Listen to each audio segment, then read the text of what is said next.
I just heard some of the questions reporters had about the police reform of all things, something that impacts every single one of our lives. Police are everywhere and they intervene in everything that we do. Even if it's a traffic officer, it's important how trained that person is, how happy that person is. And right now, all the arguments that I've heard from the reporters is, on one side, it seems like they're trying to make Democrats sound like they're haters of police officers. A reporter from Fox kept asking the press secretary what Democrats are saying defund the police. And this is a conversation about the police reform. Who cares what anybody said in the past? Right now, we're talking about the best interest of this country, the best interest of the police force, okay? So just get that past thing out of your head. Stop trying to make political points and stop trying to make people say the things that you want them to say, and open up your mind. Try to figure out what's the best thing to do right now. And when it comes to the other side in this equation, the African American community, the Black Lives Matter group, they seem to be focused on punishment. And yes, if you're a police officer and you've disgraced your uniform by doing racist things, you need to have some consequences. But do we really need to be so focused on punishment? Instead, why can't we just focus on how we can make the police force work better? Look, I'm a trauma counselor and I have worked with the police officers. They are some of the most traumatized, most severely, intensely stressed out people, professionals in this country. And they don't have a lot of support for them to fight this trauma. They're going into places, homes, where a husband and wife may be quarreling, arguing, and they might end up dead because of that. In domestic violence situations, a likelihood of a police officer getting shot or killed is extremely high. They go into gunfights with drug cartels and all sorts of gang wars, and they go into some of the most stupid things out there in the community, to which they're not really trained for. They're not trained for handling a homeless person who's refusing to leave a building which is warm in the middle of a dark and cold night because he or she doesn't have anywhere else to go.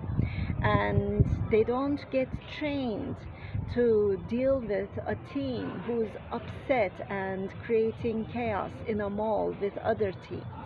They don't get trained to deal with a simple issue two very stressed out people are arguing about.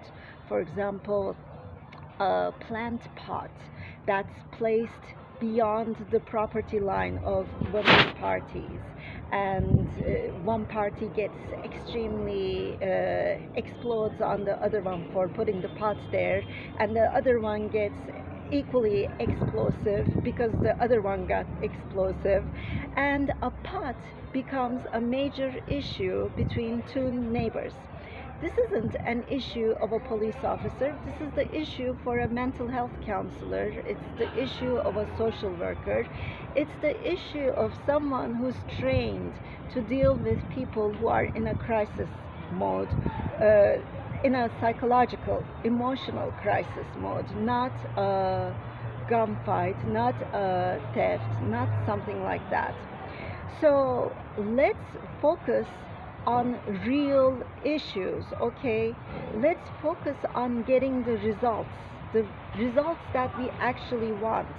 And let's focus on approaching this problem, the police reform. Actually, it's not even a problem, it's an opportunity.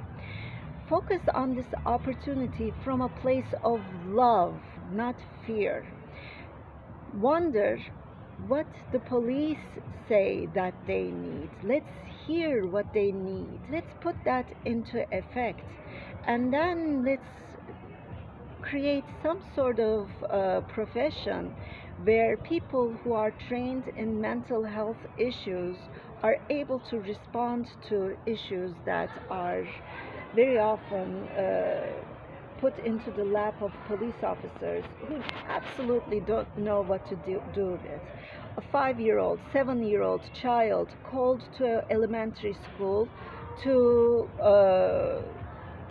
be placed in jail. This is a fault of the school principal. Yes, I accept that. But it's also the fault of a police officer who accepts the request of the principal and puts literally handcuffs on a 7-year-old child and puts that child into a police car. This is unacceptable. This is extremely traumatic thing for a child to experience, and we do this every day in this country that purports to be one of the most advanced countries in the world. Bullshit. It's not. We are not as great as we say we are, and it's time that we actually started doing stuff from a place of love like we used to do it when we were great. We were acting out of a place of love, not fear. Instead of isolating ourselves, instead of creating false enemies, Democrats, Republicans, immigrants. I'm an immigrant, okay? That doesn't mean I'm an enemy of this country. I work hard to make this country great. Yes, I have my mistakes. I had big mistakes, and everyone has mistakes. We're not perfect. Let's accept that.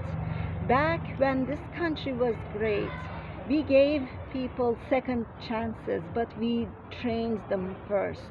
It wasn't about punishment. It wasn't about canceling people. It was about figuring out how to make someone who's making mistakes not make those anymore. It was about training. It was about educating. Libraries, public schools were some of the greatest tools that this country had to reclaim people. Today, we're giving the least amount of money we can to both of those things. Libraries are getting closed. Public schools are run down, and we're into this strange thing where we test people as if they were robots. It's like people are losing their creativity, and we're nurturing that. We're nurturing a society that doesn't ask questions, that doesn't try to find the best solution. Instead, just goes along with the safest route. We have become a country that's run by the person who makes the most noise, and that's enough for that. We used to think rationally, we used to care, we used to have morals. I came to this country because it was a country of freedom where I would be free to pursue my happiness. I expected people to respect me as I am. I'm an immigrant, I'm a woman, I have strange ways of doing things. I don't think, I don't learn like everybody else does. I have dyslexia, and that's fine. I expected to be nurtured despite these differences, because that's how it was when I came here the first time, when I was in elementary school. It brings tears to my eyes to see this country to have come to a place that reminds me of everything I left.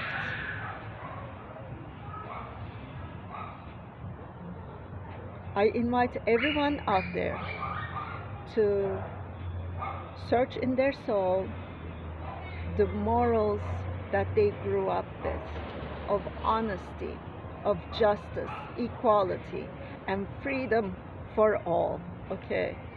We need police officers, but we also need to change some of the ways that they're trained, some of the ways that their job is determined. So please think about solving those problems and making everyone's life better rather than punishing. Stop politicizing. That's for you, Fox. Stop politicizing everything. Some things are about life. Some things are about doing the right thing. Please, let's do the right thing as a nation.